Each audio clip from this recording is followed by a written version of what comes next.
was supposed to be a simple trip. A 3-day logistics conference in Denver, the kind of corporate obligation that blurs into all the others. I'd flown into Denver International Airport on a Tuesday afternoon, the sky a clear, impossible blue over the Rockies.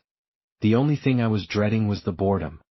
The rental car counter was its own special kind of hell, a fluorescent-lit purgatory of tired families and businessmen staring at their phones. I'd ended up with a mid-size sedan, a generic silver thing that smelled faintly of citrus-scented disinfectant and disappointment. The keys felt cold and impersonal in my hand. That's when I saw Chloe. She was standing near the exit doors to the rental car garage, a splash of vibrant color in the sea of gray suits. She worked for a different company, but we'd been seated next to each other on the flight from Atlanta. We'd made the kind of easy, flirtatious small talk that makes a long flight bearable. She was in marketing, I was in supply chain management. IT was meaningless, but it was nice. "Fancy meeting you here," I said, walking up to her. She turned, and that smile of hers hit me all over again. It was a wide, generous smile that made the corners of her eyes crinkle. Her hair was a rich, dark brown, falling in soft waves around her shoulders. She was wearing a simple navy blue dress, but it clung to her in a way that made it hard to look away. I found my eyes tracing the line of her collarbone, the gentle swell of her breasts against the fabric, the way the dress cinched at her waist before flaring out over her hips. "Looks like we're both prisoners of the conference circuit," she said, her voice a warm, melodic thing. "You get a car yet?" "Just did. A real gem." I jingled the keys. "You need a ride to the hotel? Save you the Uber fare." Her smile widened. "You're a lifesaver." I was just about to call one. The garage was a vast, echoing cavern of concrete and exhaust fumes. We found the sedan in its designated spot, row 4F. I tossed my bag in the trunk alongside her stylish hardshell suitcase. As she slid into the passenger seat, I caught a glimpse of her legs. She'd crossed them, and the slit in her dress fell open, revealing a long, smooth stretch of thigh. I felt a quick, sharp pang of desire, inappropriate and entirely welcome. I looked away, focusing on adjusting the seat and mirrors, the familiar ritual of claiming a rental car as my own. The car started with a quiet hum. I pulled out of the parking spot and headed for the exit, the tires thumping rhythmically over the expansion joints. The sunlight was blinding as we emerged from the garage, and I reached for the sunglasses I'd shoved in the visor. That's when the wipers swiped across the dry, dusty windshield. A single jerky pass. Asterisk swish thump. Asterisk Chloe and I both jumped. "What the hell?" I muttered, my hand freezing on the gearshift. I looked at the dashboard. The wiper control was firmly in the off position.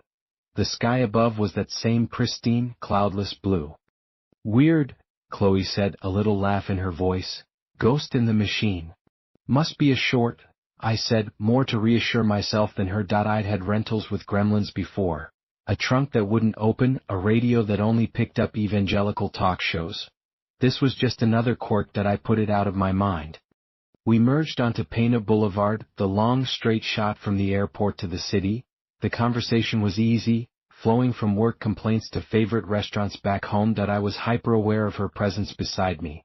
The way she tucked a strand of hair behind her ear, the scent of her perfume, something clean and floral, like gardenias, that filled the small space of the car. My eyes kept drifting from the road to her hands, resting in her lap, to the curve of her neck.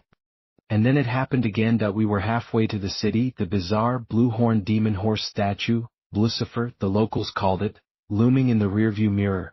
Asterisk swish thump. Swish thump. Asterisk both wipers this time, a full, frantic cycle across the perfectly dry glass. "Okay, that's seriously strange," Chloe said, her playful tone gone, replaced by a note of unease. "I know," I said, my knuckles white on the steering wheel. I stabbed at the wiper stalk, turning it on and off again as if that would reset some hidden glitch. "Must be the rain sensor. It's on the fritz." I glanced up. The sun was still blazing. Not a single cloud marred the vast expanse of the Colorado sky. "Maybe it's detecting something we can't see," she said, and her voice was so quiet I almost didn't hear it over the road noise. We drove the rest of the way in a slightly strained silence.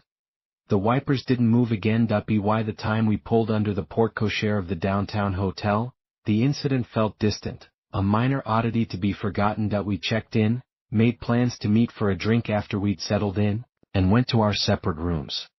My room was on the 12th floor, overlooking a slice of the city and the distant hazy mountains. That I unpacked my suitcase, hung up my conference clothes, and tried to shake off the lingering disquiet that it was a faulty sensor.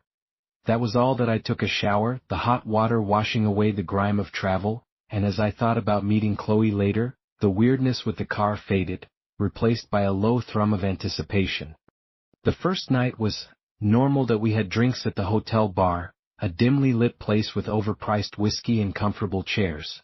The conversation was even easier without the context of travel, more intimate. That I found myself mesmerized by the way her lips glistened when she took a sip of her wine, by the way she'd lean forward when she was making a point, giving me a glimpse down the front of her dress. I was a married man. That I had a wedding band on my finger, a simple gold band I spun absently when I was nervous. That I thought of my wife, Sarah, back home, her kind, familiar face. But here, in this anonymous bar with this beautiful woman, it felt like a different life. The attraction was a guilty, electric current in the air between us. That we didn't act on it, that we just let it hum. The next day was all conference. Endless seminars in windowless ballrooms, talk of optimized workflows and synergistic paradigms. During a particularly dull presentation on freight auditing, my phone buzzed. That a text from Chloe. Bored out of my skull. Escape for coffee? We met in the lobby cafe. She was wearing a cream-colored blouse and a black pencil skirt that hugged the gentle curve of her hips and showed off her legs. She'd kicked off her heels under the small table, and I could see her bare feet, the nails painted a deep blood red. That I had a sudden, unbidden image of those feet on the dashboard of the rental car, of my hand on her ankle. That I shifted in my seat, forcing the thought away.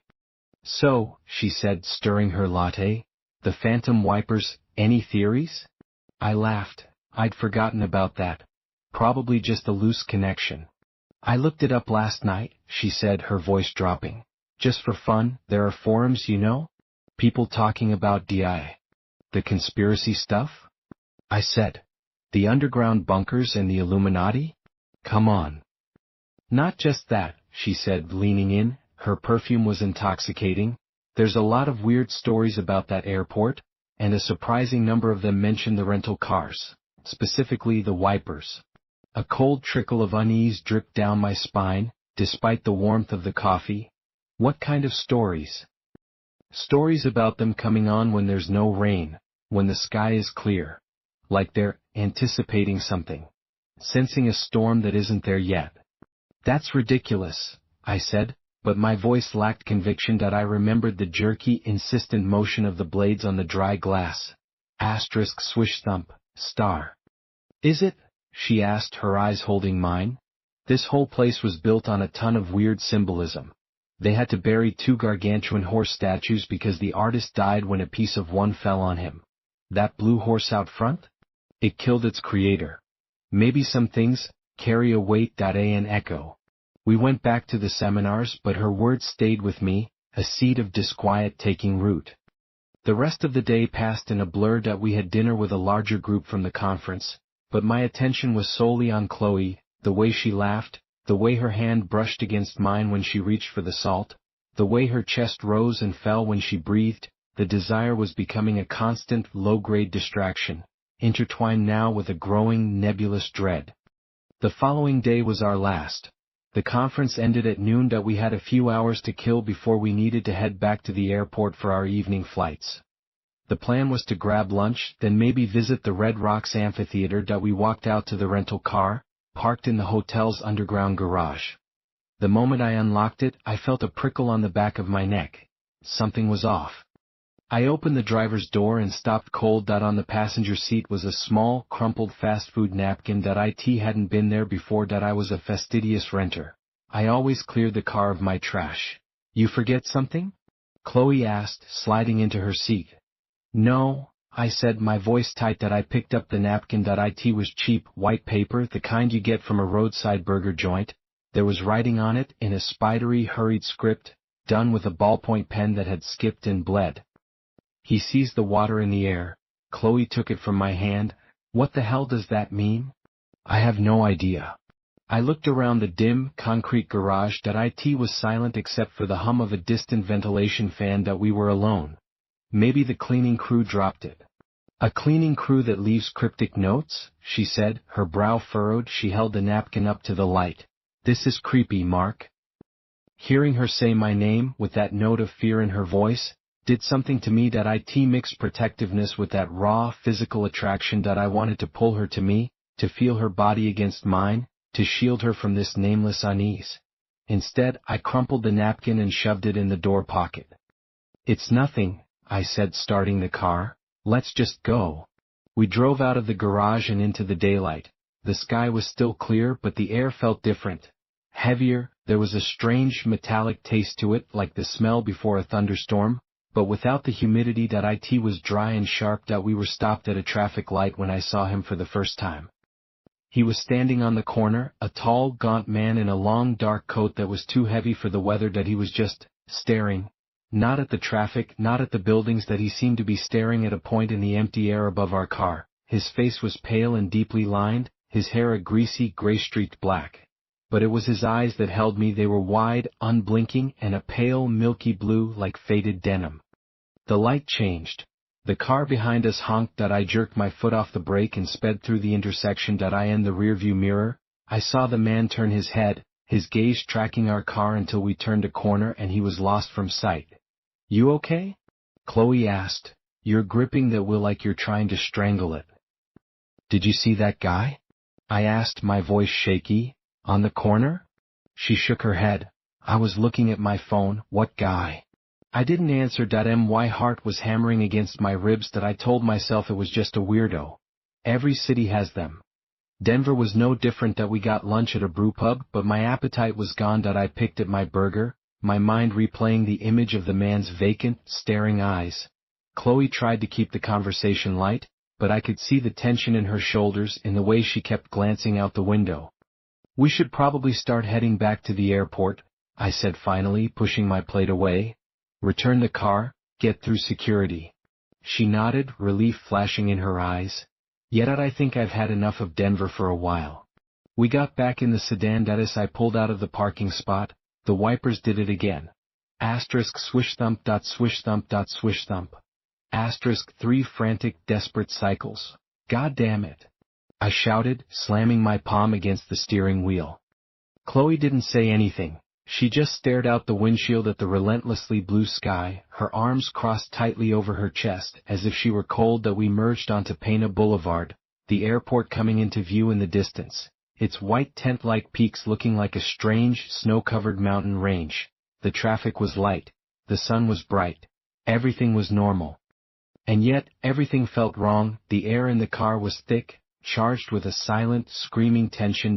My attraction to Chloe was now a frantic, desperate thing, a need for a tangible, human connection to ward off this creeping, formless fear. I wanted to touch her, to kiss her, to lose myself in the simple, animal reality of her body.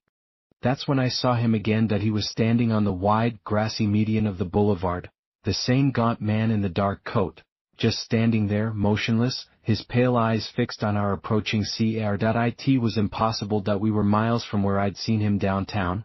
There was no way he could have gotten here before us. Chloe, I said, my voice a dry rasp. Look. She followed my gaze and let out a small, choked gasp.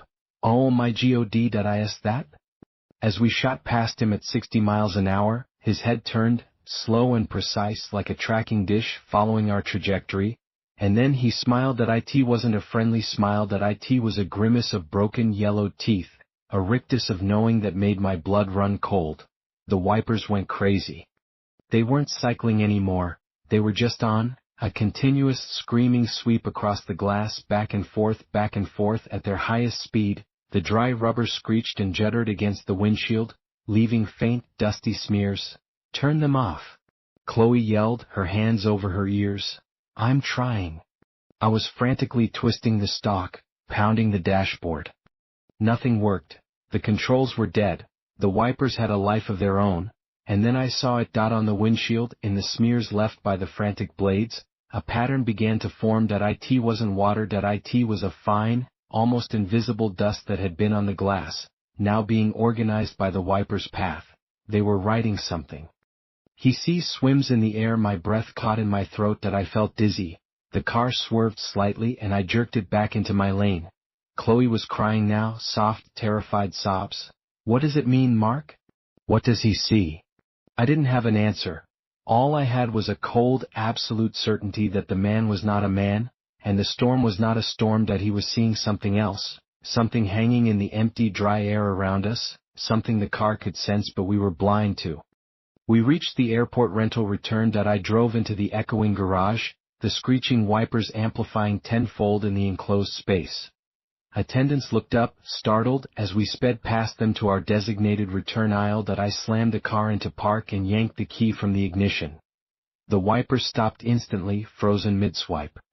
The silence was deafening. Chloe and I sat there for a full minute, just breathing, the only sound the tick-tick-tick of the cooling engine. That I looked at her. Her makeup was smudged, her eyes red-rimmed. She looked vulnerable and incredibly beautiful. The urge to reach for her was overwhelming. Let's just get out of here, I whispered. We grabbed our bags from the trunk and practically ran for the shuttle bus, not looking back at the silver sedan. That we didn't speak on the bus, or as we walked through the bustling terminal. That we checked in for our separate flights in a numb silence. We had an hour before boarding. That we found a quiet corner near our gate. The normalcy of the airport, the families on vacation, the business travelers on their phones, felt like a bizarre dream. I have to ask, Chloe said, her voice small. Before we go back to our lives. She looked down at her hands, then back up at me, her gaze direct. Did you feel it? Between us? The question hung in the air, more terrifying in its way than the man in the coat. That it was a door to a different kind of storm. Yes, I said, the word tasting like a confession. I did. She nodded, a sad, knowing look in her eyes. Me too. She leaned forward and kissed me. That it wasn't a passionate kiss.